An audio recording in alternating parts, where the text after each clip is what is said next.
बिस्मिल्लाहिर्रहमानिर्रहीम। हमारे स्टूडेंट्स का अलमिया ये है कि वो ऐसे असबाब और वज़ाइफ तो बहुत तलाश करते हैं जिनसे उनका हाफ़ज़ा और उनका ज़हन मज़बूत हो जाए, मगर वो ऐसे असबाब और ऐसी वजूहात को बिल्कुल नहीं पहचानते जिनसे उनका हाफ़ज़ा कमज़ोर हो सकता है। उनका ज़हन बजाय तेज़ होने के और ज़्यादा वीक हो जाता है। तो आज की इस वीडियो में वो असबाब आप लोगों से शेयर करूँगा जो आदमी को निस्यान का मरीज़ बना सकते हैं, जिनसे उनका हाफ़ज़ा कमज़ोर हो सकता है। और ये असबाब और ये वजूहात मैंने अपनी तरफ से नहीं बना ली, बल्कि बहुत पहले के एक मुसन्निफ़ जिनका नाम है इमाम बुरहानुल इस्लाम, उन्होंने तालिब इल्मों के हवाले से एक किताब तसनीफ़ की तालीमुल मुतअल्लिम। उस किताब के अंदर उन्होंने बहुत सी ऐसी बातें बतलाई जो तालिब इल्मों के लिए मुफीद हैं, और ऐसी बातें भी बतलाई जो तालिब इल्मों के लिए नुकसानदेह साबित हो सकती हैं। आखिर में जो सबसे बड़ा सबब है जहन को कमज़ोर करने का, वो भी इस वीडियो में आपको बताऊंगा। तो मुसन्निफ़ रहमतुल्लाह अलैह ने जो असबाब ज़िक्र किए हैं, उनमें से सबसे पहली वजह है गीला दनिया इस्तेमाल करना, जिसको हम अपनी ज़ुबान में सब्ज़ दनिया कहते हैं। ये ज़्यादा इस्तेमाल करने से आदमी का हाफ़ज़ा कमज़ोर हो सकता है। और इसी तरह तुर्श सेब, खट्टा सेब, इसको खाने से भी जहन कमज़ोर हो जाता है। मसलूब आदमी को देखना, यानी ऐसे शख्स को देखना जिसको सूली लटका दिया गया हो, ऐसे शख्स को देखते रहने से आदमी के जहन पर, हाफ़ज़े पर बुरा असर पड़ता है और जहन कमज़ोर हो जाता है। और इसी तरह एक सबब कब्रिस्तान में जो कब्र के ऊपर तख्ती लगी होती है, कतबे लगे होते हैं, उनको पढ़ना। कब्रों की तख्तियाँ और कतबे पढ़ने से भी जहन कमज़ोर हो जाता है।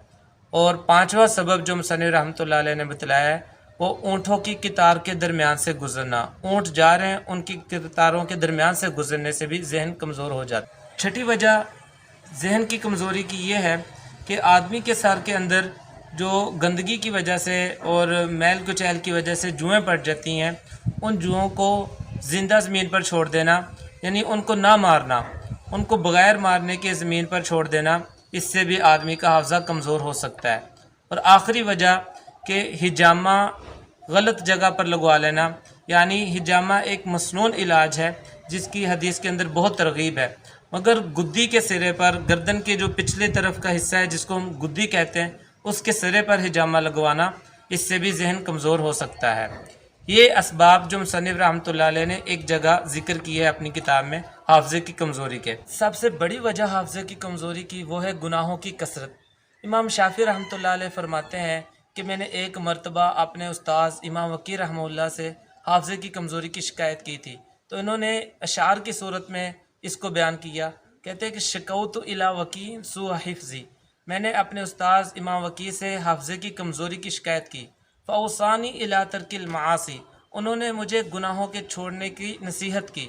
फ़इन्नल इल्म नूर मिन इलाही व नूरुल्लाहि ला युता लिआसी, उन्होंने फरमाया कि इल्म अल्लाह का नूर है और अल्लाह का नूर गुनाहगार को नहीं दिया जाता। इससे पता चला कि गुनाहों की कसरत आदमी के जहन को बहुत बुरी तरह मुतासर करती है। इसलिए अगर आप चाहते हैं कि आपका जहन मजबूत हो, हाफ़ज़ा मजबूत हो, तो गुनाहों से बचें।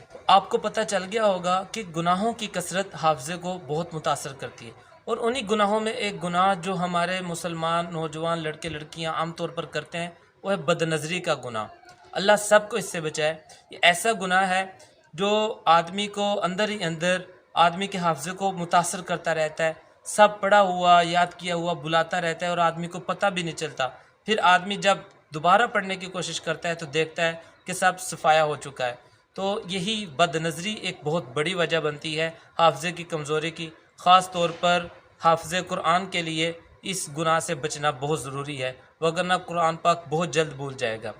तो ये कुछ असबाब थे। इसी तरह हमारे असातिज़ा बतलाते थे कि बदबूदार जगह पर रहने से और ज़्यादा देर गंदी जगह पर ठहरे रहने से भी आदमी का हाफ़ज़ा मुतासर होता है। और इसके साथ साथ अगर अब आप जब इन असबाब को जिनसे हाफ़ज़ा कमज़ोर होता है, इनको छोड़ने के साथ साथ आप हाफ़ज़े की मजबूती के लिए वज़ाइफ करते हैं, नुस्खे इस्तेमाल करते हैं, तो इनसे आपको बिल्कुल नहीं मना किया जाता, क्योंकि इलाज भी करवाना चाहिए। अलबत्ता परहेज़ इलाज से बेहतर है। ऐसा ना हो कि इधर आदमी जहर भी खाए और उधर इलाज भी करवाए, तो मैं कहता हूँ फिर जहर ज़्यादा जल्द अपना असर छोड़ देगा।